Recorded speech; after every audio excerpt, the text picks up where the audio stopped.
She was just a speck bobbing in the ocean, 100 miles from land, until the fisherman got closer and saw the black muzzle of a German shepherd pushing her toward his boat. The girl was unconscious, the dog barely afloat. But they weren't supposed to be found. What happened next will shock even those who thought they'd seen everything. But first, let's go back to the beginning. Captain Tom Raynor had always felt more at ease with the ocean than with people. For 30 years, he'd captained his fishing trawler, the Wave Runner, out of San Miguel Harbor, often spending days alone on the water. He liked the routine, the quiet, no politics, no neighbors, just tide, time, and instinct. That morning had been unremarkable. Low clouds smeared across a flat horizon, a warm wind curling against the rigging, gulls screeching overhead, their voices thin and distant. He was 98 miles off the coast, well into federal waters, hauling in crab pots heavy with nothing but seaweed and disappointment. It wasn't until the second pass of the radar sweep that he noticed something strange, a faint blip drifting steadily eastward, far from any shipping lane or fishing grid. He leaned into the glass, adjusted the dial, waited. Still there. Just one target. Moving slow. Floating? No calls on the radio. No signals. No sails. Nothing but a soft pulse of motion in an otherwise empty sea. 10 minutes later, he spotted it with his binoculars. It was hard to see against the whitecaps, like a shadow in motion, barely visible between swells. His first thought was a seal, maybe injured. But seals don't swim like that. Not that fast, not that direct.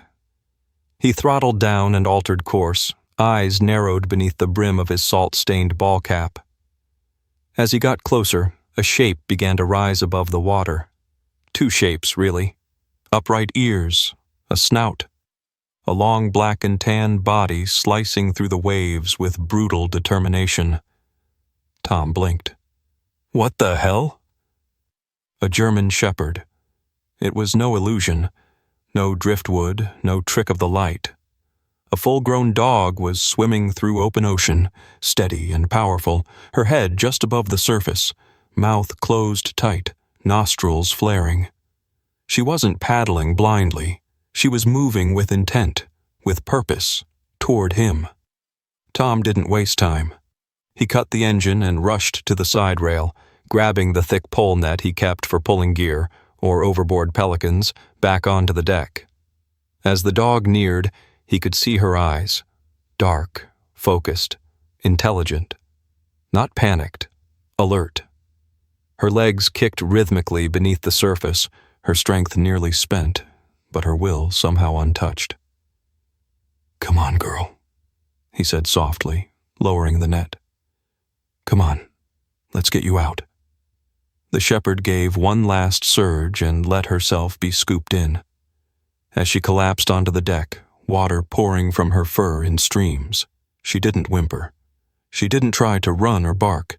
She just lay there, trembling with exhaustion but very much alive, panting in hard, deliberate breaths. Tom crouched beside her, hands hovering just over her flank, unsure if she'd snap. But she didn't. Her ribs moved evenly. Her body was lean, too lean, more bone than muscle. Salt crusted around her eyes and on the pads of her paws. Her collar was gone, but a patch of lighter fur around her neck showed where it once had been. And her gaze was not on him. She looked back toward the ocean. She turned her head, slowly, deliberately, and stared over the port side into the waves that had nearly killed her. Her ears twitched. Her jaw clenched. Then she tried to rise. Failed. Tried again. "What is it?" Tom murmured, standing and following her line of sight. Nothing but water. Nothing but the white churn of the sea. Then he saw it. Farther out. Another shape. Low to the water, unmoving. A pale blur in the surf. Maybe a buoy, or flotsam, or maybe something else. Tom felt the first real chill of the day crawl down his back. The dog lifted her head higher, a soft whine escaping her throat. She wasn't trying to save herself. She had come for help, for something still out there, or someone. Tom Raynor stared at the blur on the horizon like it was daring him not to believe his own eyes. The ocean was an expert in illusions. Light, shadow, current. But there was something undeniable about the way the dog was acting. She was soaked to the bone, trembling on his deck, yet still trying to rise, still whining and pulling her head toward that drifting shape like her job wasn't finished. Her muscles had nothing left to give, but her eyes were locked with purpose. It wasn't instinct, it wasn't confusion. This was loyalty. Tom reached for his binoculars again, wiping the fog from the lenses with the hem of his shirt. The ocean kept trying to swallow whatever it was out there, pulling it down between waves, letting it surface for moments at a time like a half-forgotten ghost. But with each glance, the shape resolved more. It was long, curved, something pale and synthetic, not wood, not metal. A raft? No, not a raft. An inflatable. A survival dinghy, maybe. The kind that usually meant one thing. Someone had gone overboard. Or worse, abandoned ship. Tom didn't waste another second. He kicked the engine back to life and steered hard to port. The Germanshepherd gave a soft thump as she tried once again to stand, sliding against the deck. He glanced down and muttered, "Easy, girl. You've done enough." As the boat closed in, the shape on the waves became unmistakable. A life raft, bright orange under the grime and salt, half deflated on one side, bobbing dangerously. A tangle of nylon rope dragged behind it, trailing like a limp tail. No markings, no flag, no registration. Tom's stomach twisted. He circled once, scanning for bodies. Nothing in the water, nothing clinging to the raft. Then, slowly, he brought the wave runner alongside and tossed a boat hook over the raft's frame, drawing it in with practiced precision. It bumped gently against his hull. Inside the raft was a girl. She couldn't have been more than 6 or 7. Curled up tightly in the center, wrapped in what looked like an emergency thermal blanket that had gone stiff with salt. Her lips were dry, her skin pale. Her cheeks sunburned despite the cloud cover. Her eyes were closed. Tom's voice cracked. Hey, sweetheart, can you hear me?" No response. He reached down, bracing himself on the side rail, and leaned into the raft, careful not to tip it. His calloused fingers found her shoulder. Warm. She was alive. Barely. She stirred, eyelids fluttering but not opening, a soft whimper escaping her lips. Her whole body trembled under the pressure of simple contact. Tom didn't hesitate. He climbed halfway over the side and lifted her out in both arms, light as driftwood, bones under soaked denim. She wore a zip-up hoodie, too big for her frame, stained and torn. Her sneakers were mismatched. Her small hands clutched a waterlogged stuffed animal, half a plush bear, half sea sponge. Still clinging, even in unconsciousness. The moment he stepped back onto the deck, the shepherd let out a short, urgent bark. She stood, unsteady but fierce, eyes on the child like she was counting every breath. Tom gently laid the girl down on a pile of coiled line and grabbed a dry towel from the storage locker. He began to rub her arms, her hands, moving quickly but carefully. She needed warmth. She needed fluids. She needed a hospital. The shepherd pressed close to her, lying beside her now, resting her head lightly against the girl's hip. Protective, possessive, as if daring the ocean to try again. Tom sat back on his heels, watching this bond that made no sense and yet didn't need explanation. A dog swimming 100 miles for help. A girl lost at sea. No flares, no mayday, no ship name, just this. an animal's refusal to abandon hope, and a child who might have already slipped past it. He picked up the satellite radio, fingers shaking more than he'd admit, and keyed it in. "Mayday relay, this is the Wave Runner," he said into the receiver, eyes still on the girl. "I've recovered a minor child and a Germanshepherd, approximately 100 miles offshore. Child is alive, semi-conscious. Immediate medevac requested. Over." There was static, then a voice crackled back. "Copy that, Wave Runner. Hold position. Help is en route." Tom lowered the mic slowly. He looked at the dog. She didn't look back. She was already watching the girl again, watching like it was all that mattered. The rotor blades came before the horizon cracked open, low and rhythmic like a second heartbeat thudding through the waterlogged air. Tom shielded his eyes as the Coast Guard chopper punched through the mist, slicing a path overhead and banking in a wide, deliberate arc before hovering above the Wave Runner. Wind howled. Spray lifted in chaotic sheets. The Germanshepherd didn't flinch.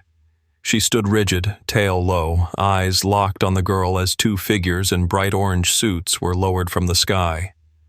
"Her name's Ava," Tom shouted over the roar, kneeling beside the child as the medics dropped onto the deck and swarmed them. He didn't know how he knew. The girl hadn't spoken. The dog hadn't made a sound.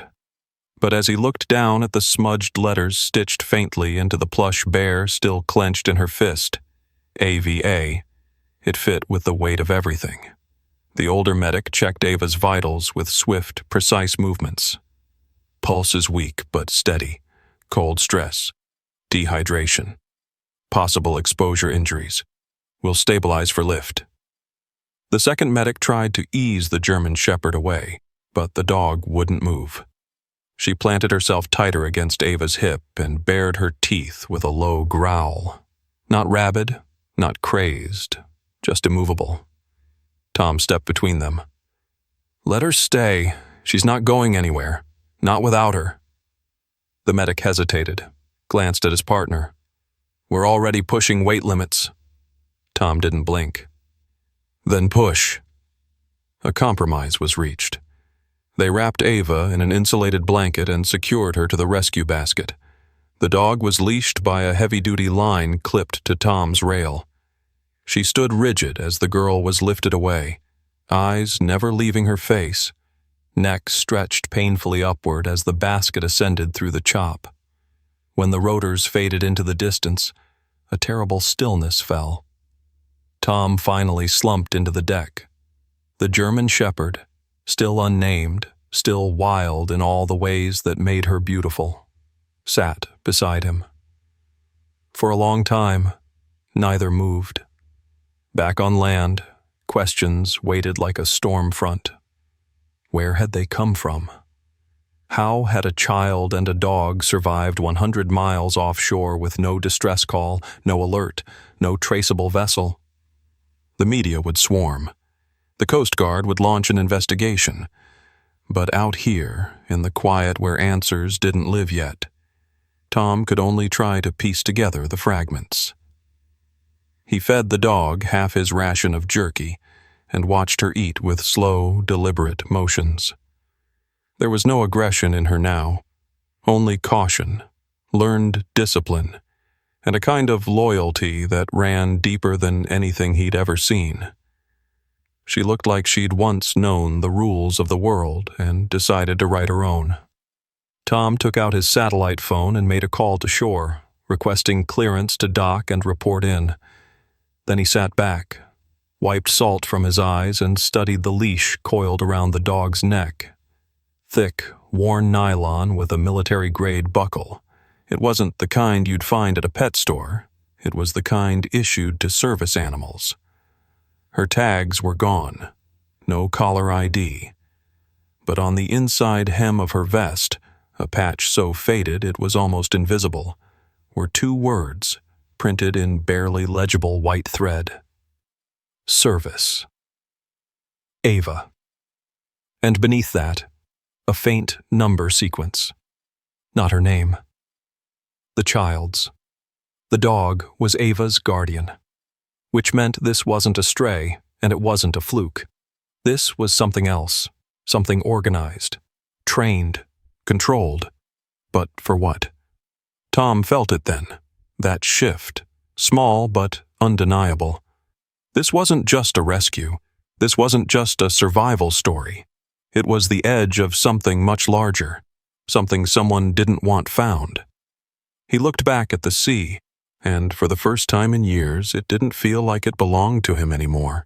By the time the Wave Runner docked at the Coast Guard outpost in Mobile Bay, the sky had turned gunmetal gray. Tom noticed immediately how fast everything moved. Too fast. Before his boots hit the pier, 2 men in civilian suits, clean-shaven and dry despite the storm, were already stepping forward to intercept. One flashed a badge so fast it might as well have been a business card. Homeland Security. The other didn't bother.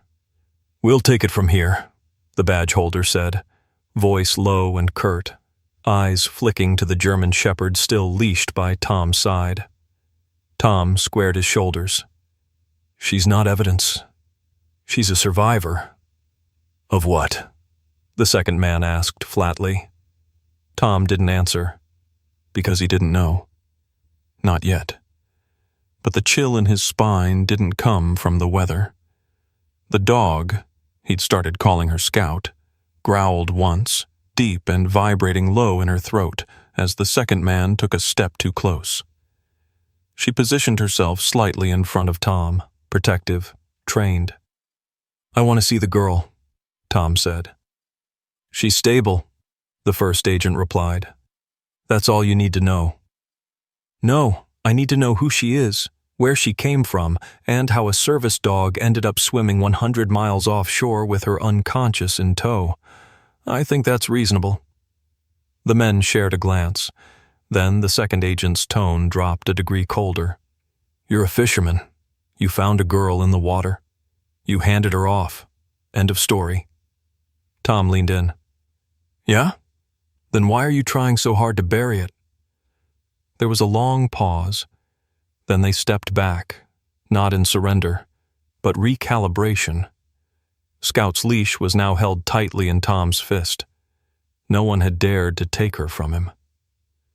That night, Tom checked into a cheap motel on the outskirts of town and laid a towel down for Scout. She didn't sleep, neither did he. His thoughts spiraled.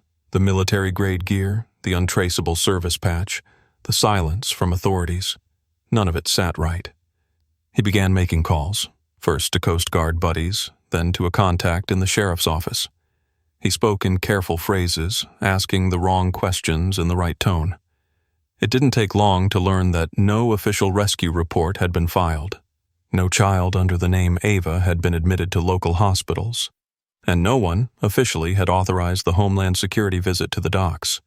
They were ghosts, whoever they were. Scout paced restlessly near the door, her movements precise. Not fearful, focused. She kept pausing to stare at the duffel Tom had tossed on the bed, specifically at the towel where Ava's stuffed bear now rested, drying slowly. The dog nosed it once, then curled beside it with a huff so heavy it bordered on grief. It struck Tom hard. This dog wasn't just bonded. She was still on duty. The next morning, he drove out to the public marina where an old journalist friend named Gwen worked freelance for the regional paper. Gwen didn't waste time. "You know this is going to get buried, right?" she asked, voice sharp over coffee. "Government won't touch it. If they do, it's spin only. They'll turn that girl into a weather accident, label the dog a rogue asset, and you, a lucky lunatic." "Then let's not give them time," Tom said. "Let's publish before they even realize we're looking." Together they began to pull records, missing persons, archived military dog registries, encrypted Coast Guard call logs. Nothing matched. But one old report caught Gwen's eye. A private maritime security contractor had lost a small research vessel 3 weeks earlier, classified cargo, no survivors recovered, name redacted. One child listed aboard, no official family ties, just a note. Custodial escort via K9 program. Tom looked at Scout. Custodial escort. They weren't just trying to protect her. They were trying to erase her. And the only reason that hadn't worked was because a dog refused to let go.